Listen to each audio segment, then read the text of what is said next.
जय Hind. Result based coaching में आपका हार्दिक स्वागत है। तो आइए आज हम बीपीएससी का इम्पोर्टेंट टॉपिक देखते हैं और इम्पोर्टेंट टॉपिक में हम क्या क्या कर लिए हैं इसका थोड़ा सा एनालिसिस कर लें कि हम क्या क्या कर लिए हैं। तो हमारा आज डे 29 है। हमने हमारा साइंस समाप्त हो गया है, हिस्ट्री हमारा एंड हो गया है, समाप्त हो गया है। बिहार सामान्य ज्ञान से जितने क्वेश्चन है वो समाप्त हो गए हैं। इंडियन ज्योग्राफी, वर्ल्ड ज्योग्राफी ये समाप्त हो गया, हमारा पॉलिटिकल साइंस हो गया है। यानी 4-5 सब्जेक्ट हमारा ये कंप्लीट हो गया है। आज हमारा छठवां सब्जेक्ट है इकोनॉमिक्स। इकोनॉमिक्स भी आज हमारा कंप्लीट हो जाएगा।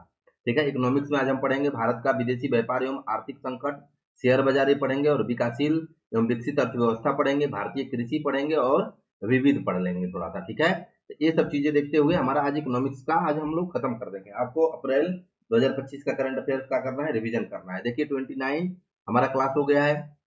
अब जैसे ही ये क्लास समाप्त होगा उसके बाद इंपोर्टेंट टॉपिक वाला क्लास और आएगा कि अब जैसे हमारे पास इन्वायरमेंट आएगा। एक ही दिन में एक क्लास में इन्वायरमेंट खत्म, उसके बाद जनसंख्या नगरीकरण एक क्लास में खत्म, उसके बाद साइंस एंड टेक एक क्लास में खत्म, उसके बाद मिसलेनियस ले लेंगे हम। तो मिसलेनियस भी एक क्लास में हमारा खत्म हो जाएगा। एक ही क्लास लेंगे और एक क्लास में पूरा खत्म। अब कोशिश करेंगे वही 3 क्लास, और अगर मान लीजिए पूरा हमारा वो सिलेबस करना है तो 3 क्लास और खत्म कर देंगे। उसके बाद ये हमारा समाप्त हो जाएगा। उसके बाद हम लोग क्या करेंगे, उसके बाद अब आपको क्या करना है कि फिर से अब आपको डे 1 की क्लास से आपको रिवीजन करते हुए, ये टॉपिक का रिवीजन करते हुए और क्लास करना है। आपको ऐसे करना है, डे 1 का क्लास पहले देख लेना है, उसके बाद डे लास्ट वाला जो 29 है, 30 है, वैसे यानी 2 क्लास एक दिन में करके रिवीजन उसको कीजिए। कम से कम ऐसा कीजिए। बहुत अभी टाइम है, इतना टाइम में हो जाएगा अगर ऐसे कीजिएगा तो। अगर ऐसे नहीं कीजिएगा तो बीपीएससी का पीटी थोड़ा सा मुश्किल में फंसता चला जाएगा। ठीक है, क्योंकि टाइम अब कम हुआ है। तो आपको क्या करना है कि दो दो टॉपिक एक एक दिन में क्लियर करते हुए चलना है, एकदम क्लियर उसको पढ़ते हुए अच्छे से उसका क्वेश्चन करते हुए मतलब चल देना है आपको। ठीक है, उसके बाद हम लोग इस पे टेस्ट सीरीज कराएंगे। उसके बाद अभी करंट अफेयर्स की, जैसे करंट अफेयर्स की क्लास, बिहार करंट अफेयर्स, ऐसे करंट अफेयर्स की क्लास लेंगे। यानी इंपोर्टेंट टॉपिक आएगा। ठीक है, तो इसीलिए चैनल को आपको क्या करना है, सब्सक्राइब कर लेना है, ज्यादा से ज्यादा शेयर कर देना है, अधिक से अधिक लाइक करना है। चैनल का लोगो ये है, ये कर लीजिए। उसके बाद हम लोग देखेंगे। तो आइए हम लोग क्वेश्चन की ओर चलते हैं। तो आज हमारा मतलब इकोनॉमिक्स भी समाप्त करें। तो हमारा इकोनॉमिक्स का हमारा चैप्टर है कि चैप्टर का नाम है क्या है कि भारत का विदेश व्यापार एवं आर्थिक संगठन, शेयर बाजार के बारे में हमको ये देखना है, ये सब चीजों के बारे में। तो ये देखिए आराम से, इसको आपको घबराने की जरूरत नहीं है, आराम आराम से हम देखते चलेंगे, सब काम हमारा हो जाएगा। ठीक है, क्वेश्चन हमारा है कि भारतीय प्रतिभूति और विनियमन बोर्ड सेबी के बारे में आप क्या जानते हैं। यानी सेबी के बारे में क्या जानते हैं। तो हम जानते हैं कि यह भारत में स्टॉक एक्सचेंज एवं पूंजी बाजार के नियंत्रण हेतु एक प्रमुख नियामक बोर्ड है। ठीक है, तो इसका आंसर बी हो जाएगा। अगर इसके बारे में हम सेबी के बारे में थोड़ा सा जाने तो देखिए हमारा क्या है कि भारत सरकार की एक प्रस्ताव के माध्यम से क्या हुआ कि भारत सरकार के एक प्रस्ताव के माध्यम से क्या हुआ, एक मिनट, हाँ, भारत सरकार के प्रस्ताव के माध्यम से 1988 में सेबी का गठन हुआ था। पूछ लेगा कि सेबी का गठन कब हुआ था।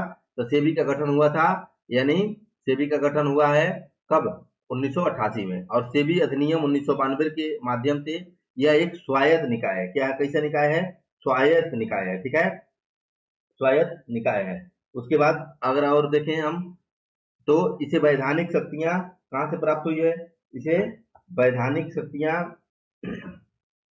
वैधानिक शक्तियां प्रदान की गई है। और से भी भारत के स्टॉक एक्सचेंज तथा पूंजी बाजार के नियंत्रण हेतु काम करता है। ठीक है, किसके लिए, स्टॉक एक्सचेंज और क्या करता है, यानी बॉम्बे स्टॉक एक्सचेंज जैसे बीएसई होता है उसी तरीके से ये होता है। तो इसमें ये हमारा क्या करता है, पूंजी बाजार और नियंत्रण का प्रमुख है और नियामक बोर्ड है। सेबी का मुख्यालय कहाँ है, तो इस सेबी का मुख्यालय है मुंबई में है। यानी सेबी का अगर मुख्यालय कोई पूछेगा कि सेबी का मुख्यालय कहाँ है, तो वो है सेबी का मुख्यालय मुंबई में है। ठीक है, और अगर हम इसके बारे में आगे बात करें तो देखिए इसमें अगर हम देखें तो जबकि क्षेत्रीय कार्यालय अहमदाबाद, कोलकाता, चेन्नई और दिल्ली में स्थित है। ये भी ध्यान में रखना है कि इसका मेन मुख्यालय कहाँ है सेबी का, तो मुंबई में है।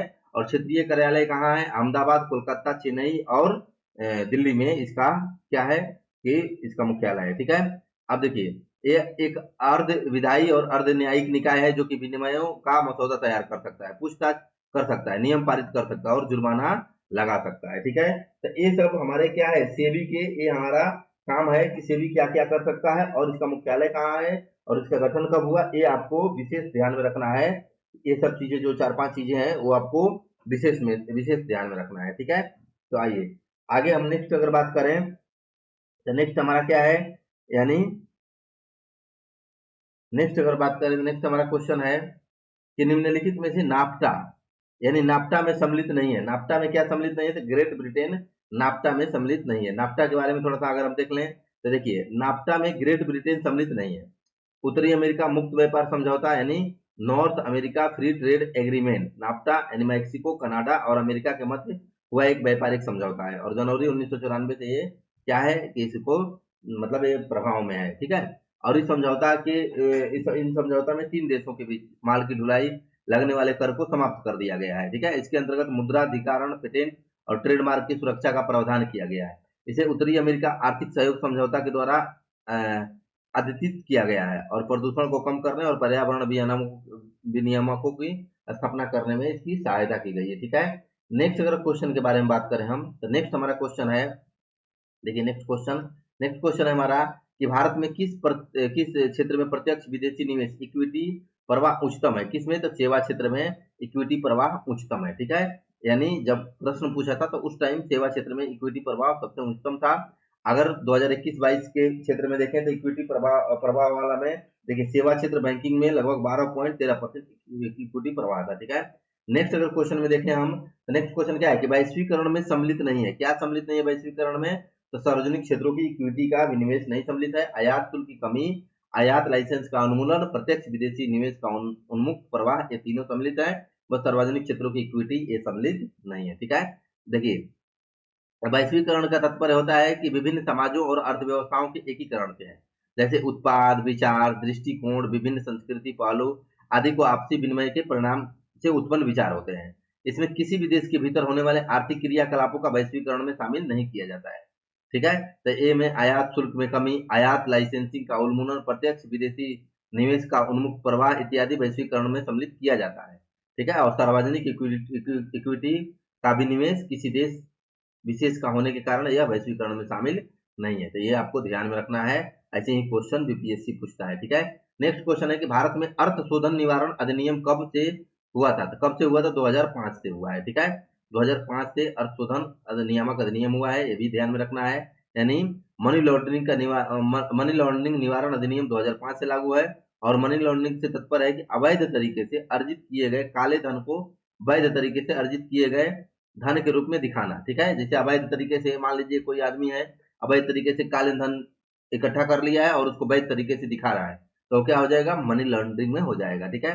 अवैध रूप से अर्जित काले धन को छुपाने की एक क्रिया है, और भारत में मनी लॉन्ड्रिंग कानून 2002 में अधिनियमित किया गया था और 1 जुलाई 2005 में लागू हुआ था, और इस अधिनियम को 2005, 2009, 2012 में संशोधित किया गया है, ठीक है। अब देखिए, prevention of money laundering act 2002 में इसमें क्या किया गया था कि भारतीय रिजर्व बैंक, सेबी, बीमा नियामक और विकास प्राधिकरण इरडा संयुक्त रूप से इस अधिनियम के अधीन लाया गया था, ये सब अधीन इसके ला दिया गया था, ठीक है। नेक्स्ट क्वेश्चन हमारा है कि शब्द संक्षेप TRIMS से क्या बनता है, तो क्या बनता है, तो व्यापार संबंधित निवेश उपाय बनता है, यानी TRIMS से व्यापार निवेश संबंधी उपाय बनता है, और इससे संबंधित समझौता 1994 से संपन्न हुआ और 1995 से ये लागू है, ठीक है। नेक्स्ट हमारा क्वेश्चन है कि निम्नलिखित उपायों में से कौन सा भारतीय भुगतान संतुलन स्थिति को सुधारने में सक्षम नहीं है, कौन सा सक्षम नहीं है, तो वो है निर्यातों पर अधिक कर लगाना, ये हमारा सक्षम नहीं है, ठीक है। यानी भुगतान संतुलन की स्थिति को सुधारने में आयात प्रतिस्थापना नीति को बढ़ाना, रुपए का अवमूल्यन और आयातों पर अधिक कर लगाना, ये हमारा सम्मिलित नहीं है, ठीक है। नेक्स्ट क्वेश्चन हमारा है कि प्रभावी राजस्व घाटा किस केंद्रीय बजट में पेश किया गया था, तो किसमें पेश किया गया था, तो 2011 में। यानी प्रभावी राजस्व घाटा सर्वप्रथम केंद्रीय बजट 2011-12 में पेश किया गया था, और यह राजस्व घाटा पूंजी परिसंपत्तियां और सृजन हेतु अनुदान का अंतर होता है, ठीक है। नेक्स्ट हमारा क्वेश्चन है कि ब्याज भुगतान एक आइटम है, किसका आइटम है, तो राजस्व व्यय का आइटम है। यानी ब्याज राजस्व व्यय में सरकारी विभागों के संचालन पर होने वाले खर्च को सरकार द्वारा लिए गए ऋण पर ब्याज की अदायगी और राज्य सरकार को दिया जाने वाला अनुदान एवं अन्य अनुदान शामिल है, ठीक है। राजस्व व्यय ऐसा व्यय माना जाता है जिसमें परिसंपत्तियों का निर्माण होता है, ठीक है। नेक्स्ट क्वेश्चन है कि HDR 2024 के अनुसार भारत का मानव विकास सूचकांक रैंक क्या है, तो ये क्या था, ये क्वेश्चन 2014 में पूछा था, और ये क्या है कि 2014 में क्वेश्चन पूछा था, तो इसमें इसका आंसर हो जाएगा 135 था, 14 में। लेकिन अगर 2000 इसमें जब हमारा अगर अभी देखें कि अभी हमारा सूचकांक क्या है, तो अभी हमारा 130वां है। यानी अगर मानव विकास सूचकांक देखें ह्यूमन डेवलपमेंट इंडेक्स में, तो हम किस में है, तो हम है एचडीआर में, किसमें है, यानी ह्यूमन डेवलपमेंट में। तो 2025 में अगर हम बात करें तो 2025 में भारत का रैंक है 130वां। ठीक है, 2025 में 130वां रैंक है, ये भी ध्यान में आपको रखना है। तो अभी 130वां है, और 193 देशों में, कितने देशों में, 193 देशों में हमारा 130वां स्थान है। ठीक है, और फर्स्ट पे अगर बात करें तो फर्स्ट पे कौन सा है, तो फर्स्ट पे है आइसलैंड। कौन है, आइसलैंड। आइसलैंड क्या है, फर्स्ट पे है। ये ऐसा क्वेश्चन आता है, ये आपको विशेष ध्यान में रखना है, क्योंकि ह्यूमन डेवलपमेंट इंडेक्स जो आता है इसमें, यानी एचडीआर ह्यूमन मानव विकास सूचकांक में, यानी कि हमारा क्या स्थान है, तो 130वां स्थान है। ठीक है, तो ये आपको ध्यान में रखना है। ठीक, आइए नेक्स्ट हमारा क्वेश्चन है। नेक्स्ट क्वेश्चन क्या है, देखिए नेक्स्ट क्वेश्चन हमारा है कि निम्नलिखित उपभोक्ता मूल्य सूचकांकों पर विचार कीजिए। तो हमारा क्या है, इसका आंसर 1 2 3 4 सही हो जाएगा। इसमें क्या कह रहा है कि औद्योगिक श्रमिकों के लिए उपभोक्ता मूल्य सूचकांक, कृषि श्रमिकों के लिए उपभोक्ता मूल्य सूचकांक, ग्रामीण श्रमिकों के लिए उपभोक्ता मूल्य सूचकांक, और शहरी गैर कर्मचारियों के लिए उपभोक्ता मूल्य सूचकांक, ये चारों हैं। और इसमें क्या कह रहा है, केंद्रीय सांख्यिकी संगठन सीएसओ का संकलित रूप है, कौन सा है, तो देखिए इसमें क्या है कि वर्तमान में सीएसओ का विलय एनएसओ में कर दिया गया, यानी राष्ट्रीय संख्यांकी कार्यालय कर दिया गया, ये भी ध्यान में रखना है। और केंद्रीय संख्यांकी कार्यालय की स्थापना हुई थी 2 मई 1951 को हुई थी, उसका मुख्यालय कहाँ है, नई दिल्ली में है। ठीक है, ये क्या करती है, इसमें औद्योगिक उत्पादन सूचकांक, शहरी ग्रामीण और उपभोक्ता सूचकांक, ये सब इसमें देखा जाता है। ठीक है, नेक्स्ट क्वेश्चन हमारा है कि निम्नलिखित में से किन वर्षों में व्यापार संतुलन भारत के अनुकूल था, तो कौन से था, तो 1972-73 में से लेकर 1976-77 तक अनुकूल था। ठीक है, नेक्स्ट क्वेश्चन हमारा है कि भारतीय विकास फोरम आईडीएफ पहले जाना जाता था, किस नाम से जाना जाता था, तो भारत सहायता क्लब के नाम से जाना जाता था। ठीक है, यानी भारत को अपनी आवश्यकताओं की पूर्ति कई स्रोतों से विदेशी सहायता प्राप्त करनी पड़ती थी, और इनमें पूंजीवाद और समाजवादी देश और अंतर्राष्ट्रीय संस्थाएं सम्मिलित होती थी। ठीक है, और भारत विकास मंच के देशों में Austria, Belgium, Canada, Denmark, France, Germany, ठीक है, ये सब देश इसमें शामिल थे। ठीक है, नेक्स्ट क्वेश्चन हमारा है कि भारत में आदतन निर्यात आयात व्यापार में के संबंध में निम्नलिखित कथनों का मनन कीजिए, यानी निम्नलिखित कथन, तो इसका 1 2 3 सही है, 1 2 और 3 इसमें सही है। ठीक है, 2004-5 का है, प्रश्न काल का है, तो उस टाइम इस टाइम हमको अभी नहीं देखना है। ठीक है, नेक्स्ट क्वेश्चन है कि वर्तमान समय में भारत का सबसे बड़ा व्यापारिक हिस्सेदार कौन है, तो यूएसए है, यानी अभी भी यूएसए है। 2021-22 में भी अगर देखा जाए तो हमारा यूएसए सबसे बड़ा व्यापारिक हिस्सेदार है। ठीक है, अब थोड़ा सा द्वितीय है कौन, ठीक है, नेक्स्ट क्वेश्चन हमारा है कि डब्ल्यूटीओ अस्तित्व में आया था, डब्ल्यूटीओ कब अस्तित्व में आया था, तो 1995 में आया था। यानी पश्चिमी पूंजीवादी देशों के हितों और अधिक व्यापक रूप से पोषित संवर्धित करने वाला नया गैट अर्थात विश्व व्यापार संगठन डब्ल्यूटीओ 1 जनवरी 1995 को अस्तित्व में आया था। और विश्व व्यापार संगठन का मंत्रिमंडलीय सम्मेलन प्रत्येक 2 वर्ष के अंतराल पर किया जाता है। नेक्स्ट क्वेश्चन है कि विश्व व्यापार संगठन का प्रथम अध्यक्ष कौन था, तो पीटर पीटर सदरलैंड, यानी कौन, विश्व व्यापार संगठन का प्रथम अध्यक्ष कौन था, तो पीटर सदरलैंड था। ये क्या था, विश्व व्यापार संगठन का प्रथम अध्यक्ष था। ठीक है, अगर अभी बात किया जाए कि इसके महानिदेशक कौन है अभी डब्ल्यूटीओ के, तो कौन है, यानी नागोजी ओकोंजा इवेला है। कौन है, नागोजी, डब्ल्यूटीओ के अगर अभी की बात किया जाए तो नागोजी नागोजी ठीक है, Ngozi Okonjo, Ngozi Okonjo Okonji Okonjo Iweala अभी है इसके महासचिव, इवेला है। ठीक है, तो ये पूछ रहा है कि प्रथम अध्यक्ष कौन थे डब्ल्यूटीओ के, तो प्रथम अध्यक्ष डब्ल्यूटीओ के कौन थे, यानी पीटर सदरलैंड थे। ये भी याद करना है, और वर्तमान में भी देख लेना है डब्ल्यूटीओ के कौन ये है, मतलब अध्यक्ष और महासचिव महानिदेशक, मतलब अभी कौन है, तो वही नागोजी इकोजा नागोजी ओकोंजा इवेला है। ठीक है, नेक्स्ट क्वेश्चन हमारा है, नेक्स्ट क्वेश्चन क्या है, अब देखिए पीटर पीटर सदरलैंड को महानिदेशक बनाया गया था 1995 में। ठीक है, और नागोजी ओकोंजा ये वाला डब्ल्यूटीओ के अभी वर्तमान में अध्यक्ष हैं। ठीक है, नेक्स्ट क्वेश्चन है कि साप्टा का पूर्ण रूप क्या है, साप्टा का तो south Asia preferential trade agreement है। ठीक है, यानी दक्षिण एशिया वरीयता व्यापार एग्रीमेंट का प्रस्ताव श्रीलंका ने 1991 के छठे शिखर सम्मेलन में रखा था और इसी प्रस्ताव के तहत 1993 में ढाका में समझौते पर सदस्य देशों ने हस्ताक्षर किया था। ठीक है, नेक्स्ट हमारा क्वेश्चन है कि विकासशील एवं विकसित अर्थव्यवस्था है क्या? तब सामुदायिक विकास कार्यक्रम प्रारंभ कब हुआ था? तो 2 अक्टूबर 1992 को प्रारंभ हुआ था।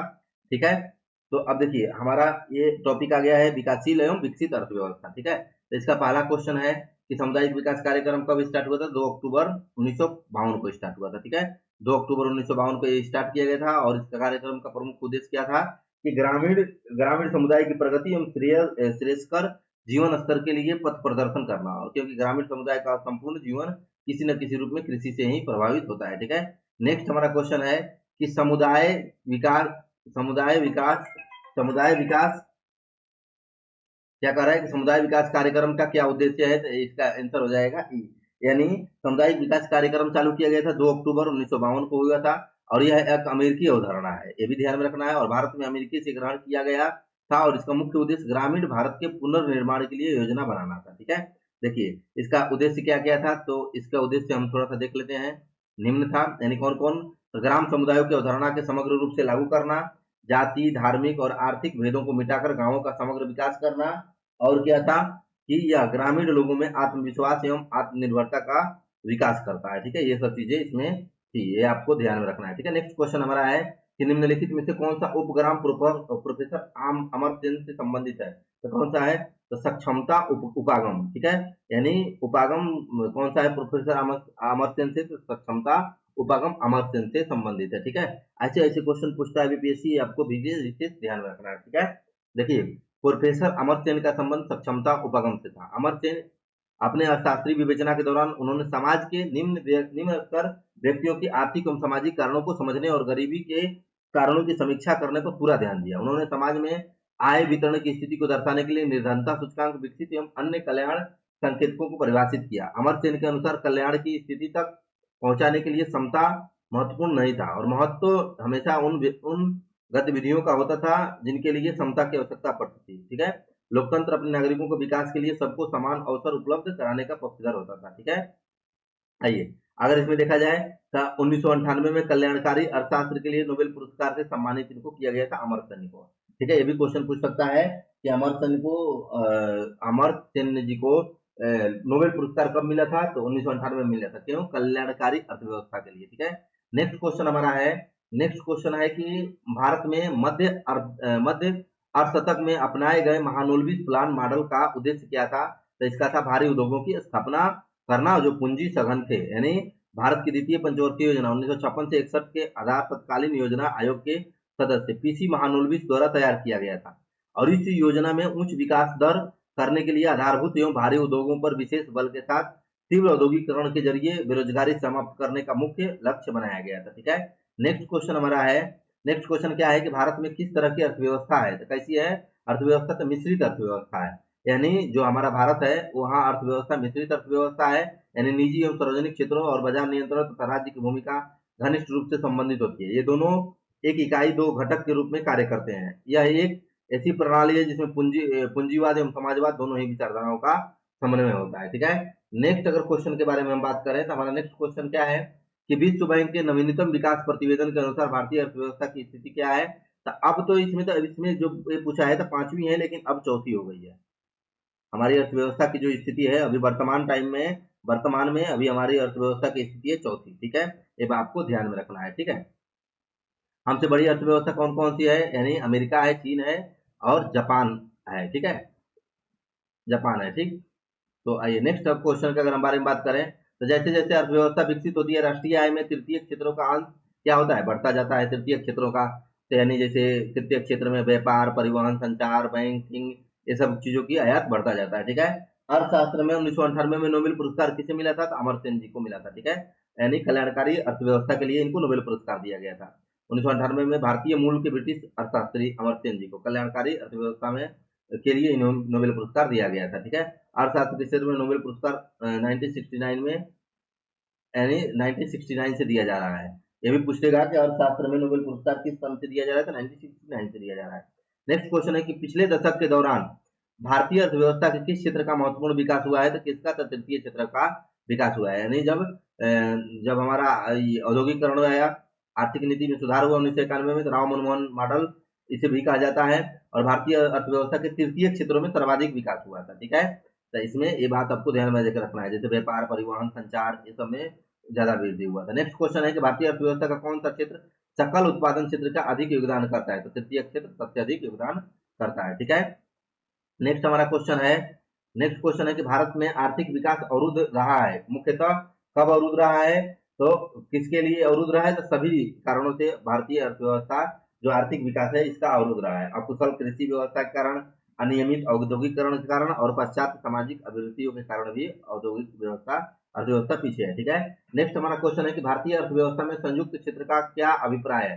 तो क्या है कि किसी उद्यम में सरकार एवं निजी क्षेत्र दोनों का ही सम्मिलित स्वामित्व है। ठीक है, यानी औद्योगिक लाइसेंसिंग व्यवस्था में सुधार के लिए 22 जुलाई 1966 में गठित किया गया था, और सुविमल दत्त ने 17 जुलाई 1969 में प्रस्तुत अपनी रिपोर्ट में भारत में आर्थिक नियोजन के क्षेत्र में संयुक्त क्षेत्र की संकल्पना का प्रस्ताव दिया था। ठीक है, और संयुक्त क्षेत्रों का तात्पर्य है किसी उद्यम में सार्वजनिक, सरकारी एवं निजी दोनों पूंजियों का लगाना होता है। ठीक है, नेक्स्ट क्वेश्चन हमारा है, नेक्स्ट क्वेश्चन क्या है कि भारत को एक अल्प विकसित देश कहा जाता है। अल्प विकसित देश कहा जाता है, क्यों कहा जाता है?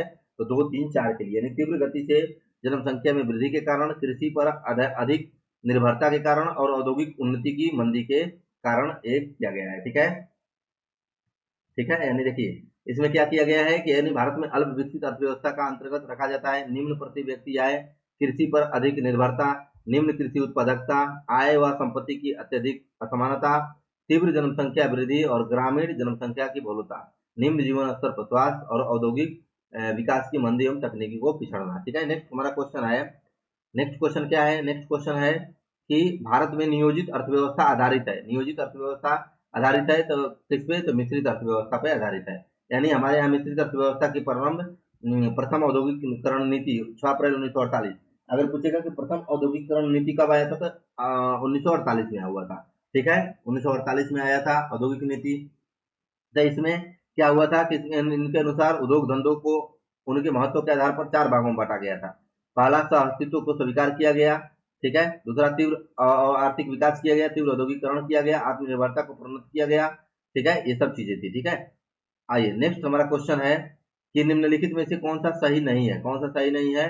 तो मानव विकास रिपोर्ट विश्व बैंक के द्वारा आधिकारिक रूप से जारी किया जाने वाला वार्षिक प्रकाशन है, ये गलत है, ये सही नहीं है। बाकी सही है कि जन्म से जीवन प्रत्याशा आयु के द्वारा आयु काल को मापता है, प्रौढ़ साक्षरता दर के द्वारा ज्ञान को मापा जाता है, और जीवन स्तर की माप क्रय शक्ति क्षमता के द्वारा समायोजित अमेरिकी डॉलर के रूप में प्रति व्यक्ति सकल घरेलू उत्पाद में किया जाता है। ठीक है, यानी देखिए मानव विकास सूचकांक सबसे पहले किसके द्वारा जारी किया गया था? ये पश्चिमी पाकिस्तान के अर्थशास्त्री थे महबूबुल हक द्वारा यह पहला मानव विकास सूचकांक 1990 में जारी किया गया था। और इस सूचकांक की 3 प्रमुख थी, जीवन प्रत्याशा, शिक्षा और प्रति व्यक्ति सकल राष्ट्रीय आय। ये तीनों ध्यान में रखना है कि क्या क्या उद्देश्य था, तो ये तीनों था, इसके संकेतक थे, जीवन प्रत्याशा, शिक्षा और प्रति व्यक्ति आय। ठीक है, और अभी मानव विकास सूचकांक में भारत का स्थान है 130वां, ये बात ध्यान में आपको रखनी है 2025 में। ठीक है, नेक्स्ट हमारा क्वेश्चन आ गया भारतीय कृषि, किसमें हम लोग आ गए हैं? अब भारतीय कृषि में आ गए हैं, तो ये भी आपको ध्यान में रखना है भारतीय कृषि के क्षेत्रों में। तो ये आपको ध्यान में रखते हुए चलना है, और चैनल को क्या कर देना है? सब्सक्राइब कर लेना है। ज्यादा से ज्यादा आपको शेयर करने की कोशिश करना है, चैनल को कोशिश नहीं करना है, शेयर करना ही करना है ज्यादा से ज्यादा, ताकि क्या हो सके कि और इम्पोर्टेंट चीजें आपको आपके ही पास एकदम आराम से वहां पहुंच जाए। ठीक है, तो भारतीय कृषि के बारे में हम थोड़ा सा देख लेंगे कि हमारा भारतीय कृषि कैसा है, यानी क्या है। तो ये हम इकोनॉमिक्स में हम देख रहे हैं भारतीय कृषि के बारे में। ठीक है, उसके बाद हमारा एक लास्ट टॉपिक बचेगा विविध, तो उसको भी हम देख लेंगे। तो भारतीय कृषि के बारे में आइए हम थोड़ा सा देख लेते हैं। यानी अगर हम भारतीय कृषि के बारे में बात करें तो क्या है कि कृषि विपणन प्रणाली में सुधार के लिए भारत सरकार द्वारा अपनाया गया नीतिगत उपाय क्या है? तो नीतिगत उपाय क्या था? तो उपयुक्त में से एक से अधिक, यानी सार्वजनिक वितरण प्रणाली, पीडीएस, न्यूनतम समर्थन मूल्य, एमएसपी, और बफर स्टॉक का रख रखाव, ये था। ठीक है, तो इसमें ये तीनों था। ठीक है, नेक्स्ट हमारा क्वेश्चन है, नेक्स्ट क्वेश्चन क्या है? नेक्स्ट क्वेश्चन है कि अब क्रांतिकारी धूसर क्रांति का संबंध किससे है? तो धूसर क्रांति का संबंध है, यानी धूसर क्रांति उर्वरक से संबंधित है। गुलाबी क्रांति का संबंध किससे है? तो प्याज उत्पादन से है। रजत क्रांति का संबंध किससे है? तो अंडा उत्पादन से है। और लाल क्रांति का संबंध टमाटर और मांस उत्पादन से है। ये याद रखना है आपको एकदम इंपोर्टेंट होता है, बहुत सारे क्वेश्चन इसमें पूछे देते हैं। देखिए 68 में पूछा हुआ है, ठीक है। यानी धूसर क्रांति का संबंध उर्वरक और फर्टिलाइजर से है, गुलाबी क्रांति का प्याज उत्पादन से है, रजत क्रांति का अंडे उत्पादन से है, और लाल क्रांति का संबंध टमाटर और मांस उत्पादन से है, ठीक है। नेक्स्ट हमारा क्वेश्चन है कि कार्बनिक कार्बनिक कृषि कृषि एक कृषि प्रणाली है जिसमें क्या होता है, तो कार्बनिक खाद्यों, पुनर्चक्रित फार्म अपशिष्टों तथा जैव जैव कारकों का अधिकतम मात्रा में प्रयोग किया जाता है, ठीक है।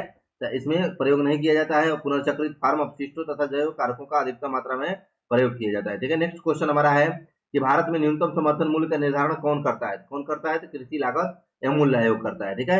यानी न्यूनतम समर्थन मूल्य का कौन करता है? कृषि लागत एवं मूल्य आयोग न्यूनतम समर्थन मूल्य का निर्धारण करता है। ये क्वेश्चन बहुत इंपॉर्टेंट होता है, ये पूछ सकता है, ये आपको ध्यान में रखना है। जो इकोनॉमिक्स में कराया जा रहा है ये बहुत इंपॉर्टेंट क्वेश्चन है, ये सब आपको ध्यान में रखते चलना है, ठीक है। हरित क्रांति से क्या अभिप्राय है? तो उच्च उत्पादक वैरायटीज प्रोग्राम का। हरित क्रांति उच्च उत्पादक देने वाली किस्मों, कीटनाशकों के उपयोग और बेहतर प्रबंधन तकनीकों की शुरुआत के कारण खाद्यान्न जैसे चावल, गेहूं के उत्पादन में भारी वृद्धि करना था। हरित क्रांति को आधुनिक कृषि के बदलने की प्रणाली के रूप में भी देखा जाता है, ठीक है। नेक्स्ट क्वेश्चन है कि निम्नलिखित में से कौन सी खरीफ की फसल नहीं है? यानी कौन सी नहीं है? तो मसूर नहीं है। खरीफ की फसल मूंगफली, मक्का, धान ये खरीफ की फसल है, यानी धान, मक्का, ज्वार, बाजरा, मूंगफली, गन्ना, सोयाबीन, मसूर रबी की सॉरी वो सोयाबीन यहाँ तक खरीफ की फसल है, और मसूर किसकी फसल है? तो रबी की फसल है, जैसे मसूर, चना, गेहूं ये सब रबी की फसल हो जाएगी, ठीक है। नेक्स्ट क्वेश्चन है कि किसको अंतर्राष्ट्रीय हरित क्रांति के जनक के रूप में माना जाता है? अंतर्राष्ट्रीय तो नॉर्मन नॉर्मन बोरलॉग को अंतर्राष्ट्रीय हरित क्रांति का जनक माना जाता है, ठीक है। यानी देखिए इन्होंने क्या किया था कि हरित क्रांति के प्रवर्तक माने जाते हैं नॉर्मन बोरलॉग। भारत में हरित क्रांति के जनक किसको माना जाता है? यानी सी सुब्रमण्यम को जाता है, और तथा यानी उस समय के तत्कालीन कृषि मंत्री ये लाए थे सुब्रमण्यम, लेकिन एम एस स्वामीनाथन एक जाने माने वनस्पति विज्ञान थे, ये भी थे जिन्हें हरित क्रांति लाने के लिए सी सुब्रमण्यम के साथ काम किया था। अमेरिका के विलियम गुडार्स भारत की इस उपलब्धि को हरित क्रांति का नाम दिया था, ठीक है। नेक्स्ट क्वेश्चन है कि कपास की खेती के लिए कौन सी मिट्टी अधिक उपयुक्त है? तो कपास कपास काली मिट्टी। कपास के लिए काली मिट्टी। काली मिट्टी को रेगुर मिट्टी भी कहा जाता है, या काली कपासी मिट्टी भी कहा जाता है, ठीक है। कपासी या रेगुर मिट्टी भी काली मिट्टी को कहा जाता है, और इसका निर्माण बेसाल्ट प्रवधान चट्टानों से हुआ था। जब ज्वालामुखी आया था तो उसी से यहाँ का हुआ था। और लोहा, एल्युमिनियम, टिटानिफेरस, मैग्नेटाइट यौगिक की उपस्थिति के कारण इसका रंग काला होता है, और इस मिट्टी की जलधारक क्षमता अधिक होती है। इसमें नाइट्रोजन, फास्फोरस, जैविक पदार्थों की कमी होती है, ठीक है। आग्नेय चट्टानों से बनी है इसलिए कमी होती है जैविक पदार्थों। नेक्स्ट क्वेश्चन है निम्नलिखित में से कौन सी फसल रबी की फसल नहीं है? रबी की पूछ रहा है, नहीं है। तो रबी की फसल धान नहीं है, सीधे दिख रहा है, धान खरीफ की फसल है। गेहूं, चना, मसूर, मटर ये सब रबी की फसल है, लेकिन धान है रबी की फसल नहीं है, इसकी है खरीफ की फसल है, ठीक है। तो देखिए मक्का, अरहर, गन्ना, धान, ज्वार आदि ये खरीफ की फसल है। इन्हें जून जुलाई में बोया जाता है, नवंबर दिसंबर में काट लिया जाता है। जैसे आलू, जौ, चना, सरसों, गेहूं, मटर, मसूर आदि रबी की फसल है। अक्टूबर नवंबर में बोकर मार्च अप्रैल तक काट लिया जाता है, ठीक है। नेक्स्ट हमारा क्वेश्चन है, नेक्स्ट क्वेश्चन है कि निम्न में से कौन सा एक 20वीं शताब्दी के 60 के दशक के अंतिम दौर की हरित क्रांति की प्रकृति का सबसे उचित वर्णन करता है? तो इसका आंसर हो जाएगा ई, ठीक है। कौन सा हो जाएगा? ई। यानी हरित क्रांति शब्द का प्रयोग 1940 से 1960 के समय काल में विकासशील देशों के कृषि क्षेत्रों में किया गया था, और कृषि क्षेत्र में निरंतर शोध के माध्यम से पारंपरिक क्या कर रहा है? पारंपरिक कृषि यानी पारंपरिक कृषि तकनीक में परिवर्तन करके इनके आधारभूत संरचना में परिवर्तन किया गया था, ठीक है। और इसमें क्या किया गया था? इसमें जैसे एम एस स्वामीनाथन, हमारे भारत में हरित क्रांति के जनक एम एस स्वामीनाथन को माना जाता है, और नॉर्मन बोरलॉग को अंतर्राष्ट्रीय स्तर पर हरित क्रांति का जनक माना जाता है। इसमें क्या हुआ? अच्छा बीज बोया गया, कीटनाशक का प्रयोग किया गया, सिंचाई की आधुनिक व्यवस्था कर दी गई, और क्या किया गया? खेती में उन्नति में भारत आगे बढ़ा, जिसको हरित क्रांति कहा गया, ठीक है। नेक्स्ट क्वेश्चन है कि निम्नलिखित कथनों पर विचार कीजिए। इसका आंसर नहीं हो जाएगा। वर्षा बीमा योजना भारतीय कृषि बीमा कंपनी लिमिटेड एसीआई के द्वारा शुरू किया जाता है, सही है, ठीक है। आइए और देखिए AICIL द्वारा 2004 में खरीफ सीजन से लागू किया गया था, ठीक है। नेक्स्ट क्वेश्चन हमारा है कि गेहूं की खेती के लिए कौन सा उर्वरक प्रयोग किया जाता है? तो नाइट्रोजन का प्रयोग गेहूं की खेती के लिए किया जाता है, ठीक है। नेक्स्ट हम क्वेश्चन देख लेंगे अगर, तो हमारा नेक्स्ट क्वेश्चन है, यानी देखिए नाइट्रोजन का प्रयोग किया जाता है। नाइट्रोजन वनस्पति वृद्धि में सहायक होती है, हरे रंग को बढ़ाती है, और फास्फोरस तथा पोटास के प्रयोग को नियंत्रण करती है, ठीक है। इसकी कमी से इसकी वृद्धि रुक जाती है और पौधा पीला होने लगता है। उत्पादन कम हो जाता है और पौधों का पर्णीय छिड़काव होते यूरिया का प्रयोग किया जाता है। ठीक है, नेक्स्ट क्वेश्चन है कि तना काट आमतौर से किसके प्रवर्धन के लिए प्रयोग किया जाता है? किसके लिए? तो गन्ना के लिए इसका प्रयोग किया जाता है, यानी गन्ने के प्रयोग के लिए इसका प्रयोग किया जाता है तना काट में। ठीक है, तना को काट के और गन्ने को बोया जाता है। ठीक है, आइए नेक्स्ट अगर हम क्वेश्चन की बात करें इसमें, यानी गन्ने का नेबिलाइजेशन किया जाता है। सेक्रम बारबेरी प्रजाति गन्ना का बहुत कठोर था, जिसके ऊपर चीनी की मात्रा दोनों कम थी। और कोयम्बटूर स्थित गन्ना अभिजनन केंद्र पर गन्ने का संस्करण उष्णकटिबंधीय गन्ना सेक्रम अफी सिनेरम से कराया गया, जिसके द्वारा उत्तर भारत में गन्ने की खेती में भारी पैमाने पर वृद्धि हुई थी। ठीक है, तो ये बात आपको ध्यान में रखनी है। अब हम आ गए हैं इकोनॉमिक्स के विविध वाला चैप्टर में। ठीक है, तो विविध वाला भी हम चैप्टर देख लें। विविध वाला हमारा चैप्टर है, यानी अब इसमें थोड़ा सा हमको देखना है विविध वाला चैप्टर। ठीक, आइए हम विविध वाला भी चैप्टर देख लेते हैं। हमारा पहला क्वेश्चन है, इंडेक्स फंड क्या है? इंडेक्स फंड क्या है? तो है इक्विटी म्यूचुअल फंड जो स्टॉक में निवेश करता है। ठीक है, index fund equity mutual fund है जो शेयर बाजार के किसी इंडेक्स जैसे निफ्टी 50, सेंसेक्स 30 में शामिल कंपनी, यानी सेंसेक्स में 30 में शामिल कंपनी के शेयरों को निवेश करती है। ठीक है, नेक्स्ट हमारा क्वेश्चन है, किस देश में सर्वप्रथम बिटकॉइन को कानूनी मुद्रा मान लिया गया था? किसमें माना गया था? तो एल साल्वाडोर में मान लिया गया था। ठीक है, यानी बिटकॉइन को कानूनी मुद्रा मानने वाला पहला देश एल साल्वाडोर है, और एल साल्वाडोर की राजधानी सैन साल्वाडोर है, और उल्लेखनीय है कि एल साल्वाडोर मध्य अमेरिका का सबसे छोटा देश है। ठीक है, तो ये चीजें हमारा विविध में था। ठीक है, तो इस प्रकार हमारा जो इकोनॉमिक्स का जितने क्वेश्चन थे वो इकोनॉमिक्स के हमारे क्वेश्चन ये समाप्त हो गए। ठीक है, और हम क्या हुए, अब हमारा क्या क्या समाप्त हो गया, यानी साइंस हमारा खत्म हो गया, हिस्ट्री खत्म हो गया, बिहार सामान्य ज्ञान खत्म हो गया, ज्योग्राफी हमारा खत्म हो गया, और पॉलिटिकल साइंस हमारा खत्म हो गया, और इकोनॉमिक्स भी एंड हो गया। ठीक है, तो ये सब हमारा सब्जेक्ट 6 सब्जेक्ट हम बीपीएससी के जो हमारा सिलेबस था, एक एक चीज एक एक टॉपिक को हम अच्छे से ध्यान से देखे हैं। हमारा पूरा बीपीएससी का 6 सब्जेक्ट का सिलेबस कंप्लीट हो गया। हम अब देख लेंगे हमारा बचा हुआ है science and tech. Science and tech से बीपीएससी क्वेश्चन पूछता है, इन्वायरमेंट बचा हुआ है, और जनसंख्या एवं नगरीकरण 3 चैप्टर देख लेंगे, और विविध देख लेंगे, यानी 4 चैप्टर में हमारा पूरा बीपीएससी का सिलेबस ये कवर हो जाएगा। ठीक है, तो ये आपको क्या करना है, अधिक से अधिक पढ़ना है। देखिए एक बार पढ़ लीजिए मन लगा के, और कुछ नहीं होगा तो क्या होगा, तजुर्बा होगा। ठीक है, आप क्या कीजिए, देखिए तैयारी का क्रम ऐसे चलता है। तैयारी का क्रम, अगर आप 1 महीना से लेकर, यानी पहला दिन से लेकर अगर आप 10 महीने तक तैयारी करेंगे, तो ऐसे ऐसे क्रम जो हमारा होता है ऐसे चलता है। 5-6 महीने तक ऐसे एकदम सिंपल चलेगा, आपको लगेगा कि हम पढ़ ही नहीं रहे हैं। उसके बाद जो अगर पढ़ने के बाद जब सिलेबस हमारा खत्म हो जाए, रिवीजन में हम आते हैं, तो हमारा तैयारी का लेवल ऐसे हो जाता है, ऐसे ग्रोथ जाता है। ठीक है, तो ग्रोथ ऐसे करना है, तो इससे घबराना नहीं है, इससे नहीं घबराना है, क्योंकि हम सिलेबस कंप्लीट कर रहे हैं। अब जैसे हमारा सिलेबस कंप्लीट हुआ तो हमारा ग्रोथ ऐसे हो जाएगा।